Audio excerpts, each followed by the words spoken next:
नमस्कार प्रिय दर्शकों, स्वागत है आप सभी का। और आज हम एक जन्म कुंडली का अध्ययन करेंगे और वह जन्म कुंडली है बिहार के सुशासन बाबू के नाम से मशहूर बिहार के मुख्यमंत्री माननीय श्री नीतीश कुमार जी का। जी हाँ प्रिय दर्शकों, माननीय श्री नीतीश कुमार जी के जन्म कुंडली का आज हम लोग अध्ययन करेंगे और इनकी कुंडली में बन रहे एक से बढ़कर एक महत्वपूर्ण योगों को ज्योतिषीय ज्ञान वृद्धि हेतु समझने का प्रयास करेंगे। प्रिय दर्शकों, बिहार के मुख्यमंत्री माननीय श्री नीतीश कुमार जी के जन्म के बारे में इंटरनेट से प्राप्त जानकारी के अनुसार इनका जन्म बिहार राज्य के पटना जिले के बख्तियारपुर में 1 मार्च सन 1951 को हुआ था। जन्म का समय भी आप नोट कर सकते हैं, दोपहर 1:20 है। इनके पिताजी स्वतंत्रता सेनानी थे। श्री नीतीश कुमार जी ने इलेक्ट्रिकल इंजीनियरिंग में डिग्री हासिल की और कुछ समय तक बिहार राज्य विद्युत निगम में कार्य किया, लेकिन बाद में नौकरी छोड़कर पूरी तरह से राजनीति में सक्रिय हो गए। इनका शुरुआती सफर ढेर सारी मुश्किलों से भरा था, लेकिन उसके बावजूद भी इन्होंने अपने राजनैतिक जीवन में उत्तरोत्तर सफलता हासिल किया। प्रिय दर्शकों, आज हम लोग माननीय श्री नीतीश कुमार जी की जन्म कुंडली का अध्ययन करके यह समझने का प्रयास करेंगे कि इनके सफलता के पीछे किस ग्रह का योगदान है, कौन सा ऐसा महत्वपूर्ण योग बना हुआ है जिसके कारण प्रारंभिक जीवन में संघर्ष के बावजूद सफलता ही सफलता मिली संघर्ष के पश्चात, और भविष्य में नित नई उन्नति का योग कौन सा ग्रह बना रहा है। प्रिय दर्शकों, माननीय श्री नीतीश कुमार जी के कुंडली में ग्रह स्थितियों के बारे में बात करें तो जन्म कुंडली मिथुन लग्न की है।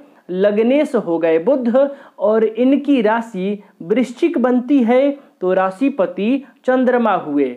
तीसरे भाव में सिंह राशि का केतु बैठा हुआ है। चौथे भाव में कन्या राशि का शनि उपस्थित है। कुंडली के 9वें भाव में कुंभ राशि पर सूर्य, बुध, बृहस्पति और राहु उपस्थित है और 10वें भाव में देवगुरु बृहस्पति की मीन राशि पर दैत्य गुरु शुक्र के साथ ग्रहों के सेनापति मंगल की युति बनी हुई है। महादशा के बारे में बात करें तो वर्तमान समय में राहु की महादशा चल रही है। प्रिय दर्शकों, लग्न भाव पर सौम्य ग्रह देवगुरु बृहस्पति की पूर्ण दृष्टि पड़ रही है, इसलिए इनके स्वभाव में सौम्यता, नम्रता व सहनशीलता का भाव विद्यमान है।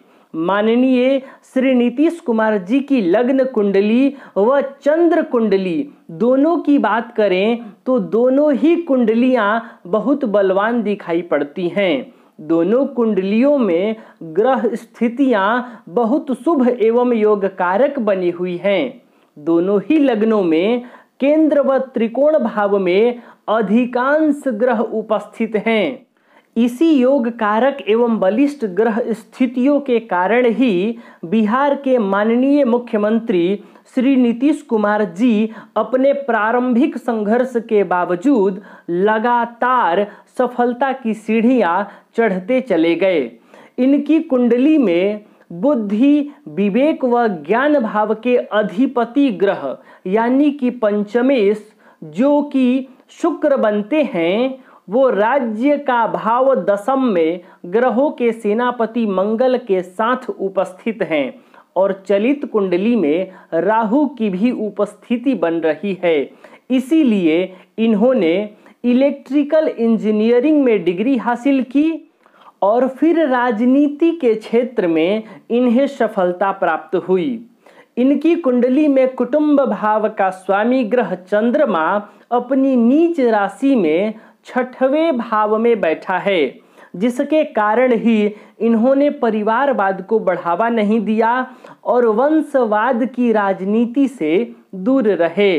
प्रिय दर्शकों, माननीय श्री नीतीश कुमार जी की कुंडली में भाग्य भाव, जो कि धर्म का भी भाव है, इस भाव में चतुर्ग्रही योग बना हुआ है। इस भाव में सूर्य, बुध, बृहस्पति एवं राहु, इन 4 ग्रहों की युति धर्म भाव में बनी हुई है, जिसके प्रभाव से माननीय श्री नीतीश कुमार जी हृदय में सभी धर्मों के प्रति सद्भाव तथा साधु संत फकीरों के प्रति पूर्ण आस्था व सद्भाव है। इनकी कुंडली में मालव्य महापुरुष योग का निर्माण शुक्र ग्रह के दशम में अपनी उच्च राशि में होने से बन रहा है, जिसके कारण ही इन्हें अपने राजनीतिक जीवन में उच्च पद प्रतिष्ठा की प्राप्ति हो रही है। आइए अब हम लोग बन रहे उन योगों का भी अध्ययन करते हैं। प्रिय दर्शकों, कुंडली के नवम भाव में 4 ग्रहों की उपस्थिति प्रव्रज्या नामक योग का निर्माण कर रहा है, जिसके फलस्वरूप ये प्रशासनिक व्यवस्था कायम करने के कारण सुशासन बाबू के नाम से भी जाने जाते हैं। इनके ऊपर कोई भ्रष्टाचार के दाग नहीं हैं। नवम भाव में ही सूर्य और बुध से बन रहे बुधादित्य योग के कारण इनमें तीव्र बुद्धि तथा निर्णय लेने की क्षमता भी अचूक है। राजनीति में विशेष सफलता के पीछे इनकी जन्म कुंडली में राहु ग्रह की विशेष भूमिका रही है और वर्तमान समय में राहु की ही महादशा चल रही है। राहु की महादशा तक माननीय श्री नीतीश कुमार जी का राजनीतिक सफर उच्च सोपान पर कायम रहेगा और राजनीति के क्षेत्र में ये नीत नई मुकाम हासिल करेंगे। प्रिय दर्शकों, आज के लिए बस इतना ही। तब तक के लिए हमें अनुमति दीजिए। नमस्कार।